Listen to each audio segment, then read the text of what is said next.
Happy Tuesday. And we've got a great guest talking about moving. I don't know about you guys, but moving stressful. When my wife and I literally moved about 4 blocks down the street, we didn't realize how much fun that was. It was not going to be, especially with 2 little kids. Fun. That's right. Yeah. And so our guest today is going to kind of give us some tips on maybe ways we can reduce the stress, especially when we're talking about moving into senior living. So with that, I am going to turn it over to Catherine Wells. Hey, so Theresa, we're so glad to have you here today talking with us. So everyone who is watching us live, please ask questions in the comments, share your thoughts. We have an expert here to answer these questions. This is what she does all day long. So Theresa Cashman is the owner of TLC Clearing Space. And I'll let Theresa share a little bit about her background and who she is. Sure. Yeah. Thank you so much for having me on. TLC, because Mama's got a sense of humor and named me Theresa Lynn. Do we have to say it with an accent? No. Okay. Connecticut. I don't know where the Southern slang comes in sometimes, the twang. That's great. Yeah. But I had a grandmother who would tell us stories about growing up in the Depression and how her 9 brothers and sisters gave up all their Christmas presents one year so she could get a pair of glasses. And I just, from those stories, I took away such an understanding of not only the monetary value that goes into our things, but the emotional value. And so I bring a lot of that understanding when I'm going in to pack up someone's things or help them downsize. I want to make sure that I'm bringing that heart with me. Wow, that is so touching to even think about having to do that. And people today still have to do that. And it's rough, and really rough when you're moving someone who's lived in a house for 60 years or just been together for 6 years or has accumulated 60 years worth of stuff, right? It doesn't matter what the situation is. They have to go from having all of that to living in a smaller space. And I know that my dad had us rent a storage unit, and we just put everything in a storage unit because he couldn't bear to part with it, because it meant to him, if he parted with it, that this was real and that he might not come home, and that Mom really did have Alzheimer's, and that, all the things he kind of was able to push to the back of his head. And this is what you do every day, Theresa. You help people in a lot of different situations, but specifically you also help people who are older and need to either downsize their homes or move into senior living. So how do you do that? Talk with our audience, share with our audience a little bit about how do you even begin to do that?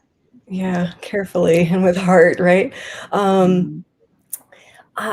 So for my process, I always start with a consultation, and I'll go in and meet with the potential client. And we actually go through and, especially if it's a downsizing situation, we'll spend some time and go through a drawer together or a shelf and just kind of get a feel for, how do you make decisions and what's important to you? And I want to hear about that. So I can understand the client and what they're ultimately valuing and looking to accomplish, and then just sort of extrapolate from there to give a sense of the scale of, the quote and estimates and things like that. And then when it comes to doing the downsizing, it really is such a highly individualized process that it really depends on the person I'm working with, or the couple I'm working with, or the family I'm working with, and where their values lie. And I want to help guide and facilitate that process because it's a really important part of closing a chapter of your life, right? If you're moving, even if you're a younger person moving, right? Like it's a change, and it's important to recognize that process is an important part of that change, and at the same time trying to keep it light and make it easy, because we can get bogged down in the emotion that we attach to things. But I think it's also important to remember that the things are not our relationships. And if we get rid of the things, that's not getting rid of the relationship or the love we have for that person. And so just, trying to find that balance of what's going to be important to bring forward into the next chapter, and what things we can thank and say goodbye to. Theresa, does it get really emotional at times, when you're going through that drawer? How do you handle, obviously it sounds like you have that compassion, which is super critical, but how do you kind of take that when, everyone's not the same, which I applaud you for going into that wide open, because I think that's what I love to hear is we can't treat everybody in that same box. So what are some tips for families to navigate when maybe their loved one gets really emotional around this need to downsize? Yeah. I see it as holding space for the process, right? We all, like I said, no matter how old you are when you're moving, it's a process of letting go of one chapter and going into another. And if you're helping someone with that, just being able to be there and hold space and listen to their stories and hear them out can be huge. And at the same time, I recognize that not being someone's family member allows me a bit of distance. And I tell people all the time, I love my mother. I don't know that I would want to do this work with her because of the closeness I have with the things around her. And so it can be good to have some unbiased third party kind of join the conversation and give some insight into what's going to actually hold any sort of monetary value if you're looking to sell items, or, where to donate things so that they don't just go in a landfill. There's lots of options out there. I love that you said part of your process is to hold space for the process. And it is a transition, and we talk about that in our collab cohort. We're talking very specifically this quarter about the move from home into senior care, whatever that is, whether it's bringing in home care, downsizing, or moving into senior living. And I think about the ways that you work with family members who maybe aren't there and want to still be part of the process. How do you manage that? Communication, right? One of the first questions I ask, especially when I'm working with multiple family members, is how do you like to be communicated with? So that, if someone's working out of state, I know that they've got kids to bus around, they've got a job to work around, they work best by text message or emails, or and just trying to make sure that we are including all family members in the discussion of where everything goes and what's going to happen to it. And I just want to go back to one thing: communication. Can't stress that enough. Right. That's really important to focus on, even prior to the move or prior to doing any of this, is having that open communication with your mom, dad, your loved one, right? About what the process is going to be, not just always, hey, we're packing your house up tomorrow, right? I mean, that's, like I said, having that plan in place. Yeah. And oh, sorry. I was just going to add that is so important and can be very hard, especially if someone is not ready to have that conversation. Right. And there too, I always try to stress to my folks, like, do this while you have choice. Do this while you have time and control, and make the decisions that are going to impact your life while you have the ability to do so, because stuff changes. And I think that's what I really wanted to hone in on. And thanks, Morgan, for watching. Love it. Morgan's giving you a big shout out, Theresa. So, Morgan. Yeah. So how do you manage that? When do you recommend to families that they begin to have these conversations with their loved ones? As early as possible. I mean, things can always change, right? Your preferences may change down the line, but the sooner you have some sort of plan in place. I mean, I've already told my parents what I want to have happen to me were I to get hit by a bus tomorrow, right? Like, I think it's always good to have some sort of idea of what you'd like to go forward in your life with. Yeah. I mean, Theresa, how do you you know, I think that's great, but I think a lot of people don't want to talk about it until they absolutely have to. Right. Do you have any suggestions as to how, I don't want to make it less scary, but make it more inviting to have that discussion? Yeah. I think it's all around having choice, right? It's about being aware of what options are out there and discussing that openly and trying to get a feel for what's going to be important to your family member. Whether they're ready to have that conversation or not, you can usually sort of work out where their values lie and what they might like, even if they're not totally ready to have that conversation yet.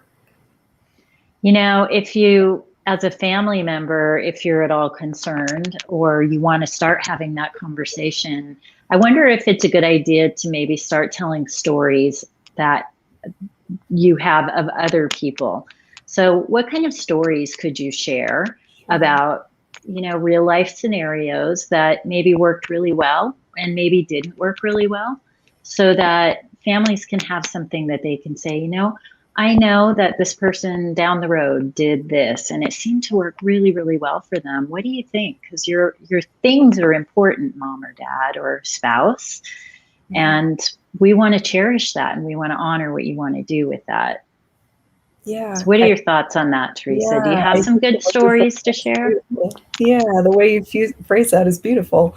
I know I've helped out on a couple of probate cases where there were not any sort of instructions left. And that was incredibly hard on the family. Especially, I helped a woman this past summer whose brother died in April. And because of all the COVID restrictions, she wasn't able to get out there until the summer.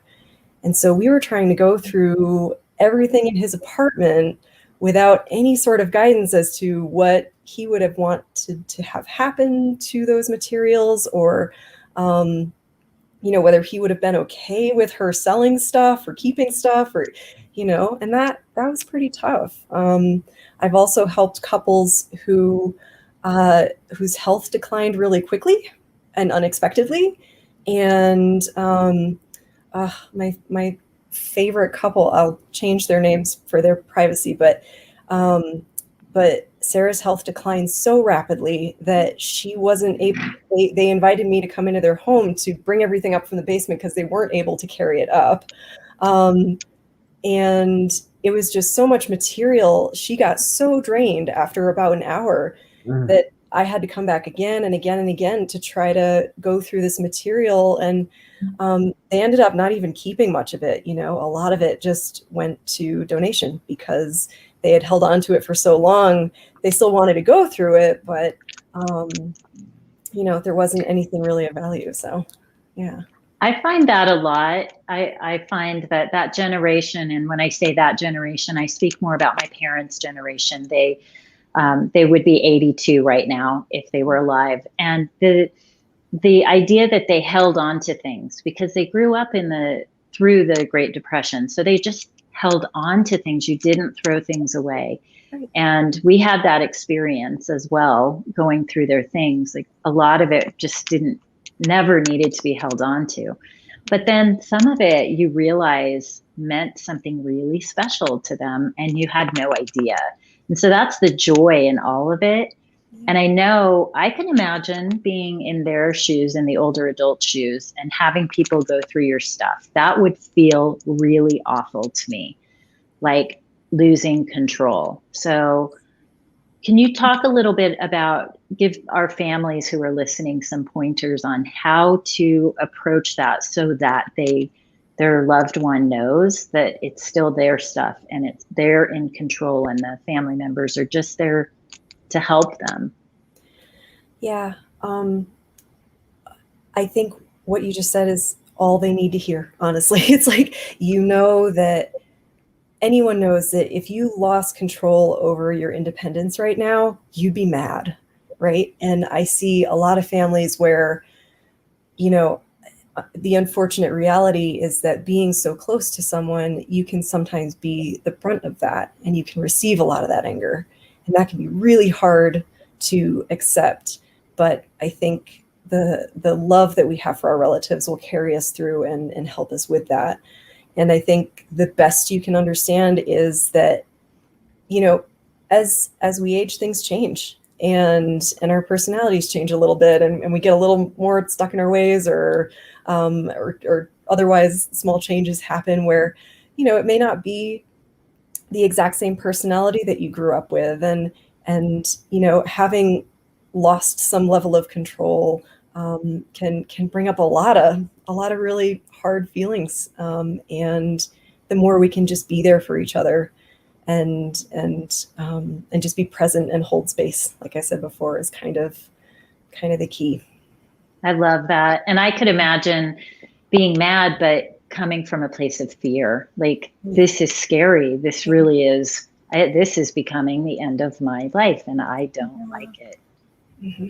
Yeah. What about trying to take more, for families, taking a more collaborative approach with their loved ones? I'm a big believer of the idea of doing it with, right? I love that approach that you had, Theresa, of you go through that journey together, right? To understand that sentimental connection, or that monetary value is how they're looking at it. Because I think too often we try to do too many things, like do to them, versus doing it together. And I would be curious to see, anecdotally, if, that approach of, hey, Mom, let's do this, you and I together, or we're going to bring in Theresa to do it with us, versus she's going to come do this and you've got to kind of sit there, right? Yeah, and I think I hope I was speaking to that as well, because it's one of those, you're doing this with them out of love, and sometimes it brings up negative feelings, but that's not always the case, obviously. And I think anytime you can collaborate is positive, right? Yeah, definitely. I concur. I think for some of us that get busy with our lives, I think it's really important to remember this is a time to slow down and not be maybe so task oriented, right? And be more oriented on the outcome, or that positive outcome that can be achieved. Because if it's just a hustle, bustle, go, we're going to lose that personal connection, that touch aspect. Yep. So if we can slow ourselves down and remember, hey, we're in this with them while we navigate this new road, that I think would have some more positive outcomes. Yeah, and there's a very important factoid I learned, and that is the human brain is only good at making decisions for a maximum of 2 to 3 hours. Wow. Interesting. You cannot plan to fly in if you're living out of state and go through your whole parents' apartment with them in a week. It's not going to happen. Interesting. Because, well, or not in a good, it may not have a good outcome, right? That is such an important piece of information, and to marry that with what Frances just talked about with doing it with, and I know that's your approach, Theresa, but I can tell you I didn't do that with my family. I definitely looked at it as a task, and we all sort of came in on a Saturday and said, okay, this is our day. And we got my other brother on Zoom because he wasn't there. And so for the audience, one way to make this better and easier on everyone is to slow down, to find ways to do it in small chunks, to look for the joy, ask about the memory, ask them when you see them looking at something longingly or differently, ask about what memory does that bring up, mom or dad or spouse, can you tell me about it? I'd love to hear, and ask for their stories. What a beautiful opportunity to get some of that history. I've even heard of downsizing parties. So you go through and you spend a couple hours here, an hour there, and you go through all your closets and pick out all the things that you'd like to upcycle back into the world, and free up your closets or whatever. And we're coming out of COVID. Hopefully we'll have enough vaccines out soon that we can start gathering again. But yeah, having downsizing parties where you invite all your friends over and have a couple bottles of wine, and everybody gets to take something home as a memory of you. And that's cool. That's cool. I love it. Yeah. I love that idea. And I love it that it becomes more open to discuss, right? When you're having those type of things, you're not hiding away from, I'm downsizing or I'm giving things away, but you're now maybe empowering or encouraging your neighbors or friends to talk about it and think about it. So you're giving them that positive impact on this, not looking at it as a negative, but as positive outcomes that will occur. So I love that. That's cool. Downsizing party. I love it. Yeah. My Clearing Space's tagline is making room for what comes next. You know, I love that. maybe love you're that. aging in place, but you want to have a room free for the grandkids to come over. You need to make space for that. You know, you want to start a new hobby. You want to take up painting, right? You need some space for that. So yeah. It's definitely That's not so great. It does not have to be a negative thing at all. I love moving. Wow. Just don't move 4 houses down, because that's really hard, or 4 blocks, whatever it was you did, Francis. It is harder to move close by than it is to move a long distance, because we don't pack as well. And been there. I've totally done it. Yeah. So Theresa, let me ask you this. As a family member who has gone through it myself, I have some items that my dad wanted me to have, and they don't mean to me what they meant to him and to my mom. And I feel guilty because I actually don't really love them, but I keep them. So I keep them in a drawer because I love my mom and dad, and they aren't worth anything. But I sit there sometimes and I think, why do I feel guilty? Because why can't I give this the thank you, you served my mom and dad so well, and move it back into the world? How do you help families deal with the guilt of things like that? Yeah, that's a really hard one. That's a very hard question. It's not cut and dry. You know, it's sometimes the case is just that you're not ready to let that go yet. And that's okay. You know, it can be problematic when you're not ready to let anything in your house go. And when you're not ready to let the old newspapers go, or the old National Geographics, right? Like, you know, there's my dad. Yeah. But you might.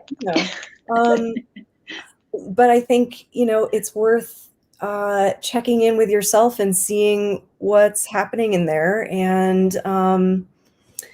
just kind of questioning